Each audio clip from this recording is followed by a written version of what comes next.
We're going to be replacing this audio topside control. This audio topside control is connected directly through right underneath from where it's located. So you want to first remove the panel in the front here, and you want to find where your audio topside cable is. It's just going to be coming directly down from where it's located on the top. As you see here, this is actually plugged into your amplifier through this connection here, and this is just a threaded watertight connection. So you're going to unthread this.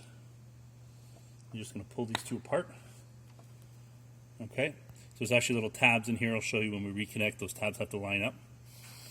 Alright, so now you're going to want to remove this module here. So there's actually a little nut underneath. So if you grab that nut and rotate it off.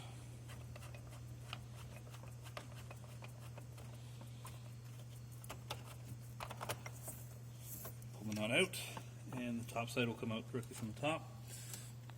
Like that.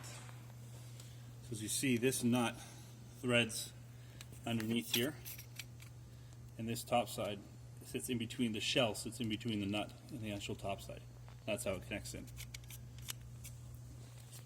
So now we're going to put the replacement one in. You're going to take the nut off first. Slide that back down, make sure it's right through the hole. Point it so it's the right way up. Grab your nut, feed it through your cable all the way to the audio top side.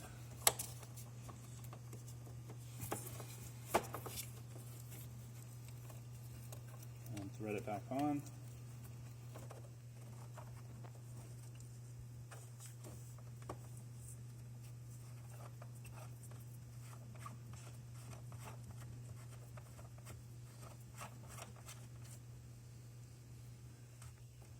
Shoot straight.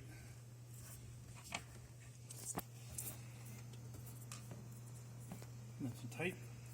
Okay, and you want to grab your audio topside connection and your cable coming out of your amplifier. So these two cables, you see there's going to be a little tab here, and there's going to be a little notch here. Okay, and you want to line those two notches up together, otherwise the cable won't go in. So that makes sure it goes in the proper orientation. Grab your threaded lock nut, tighten that on, and then you're going to replace your top side, audio top side.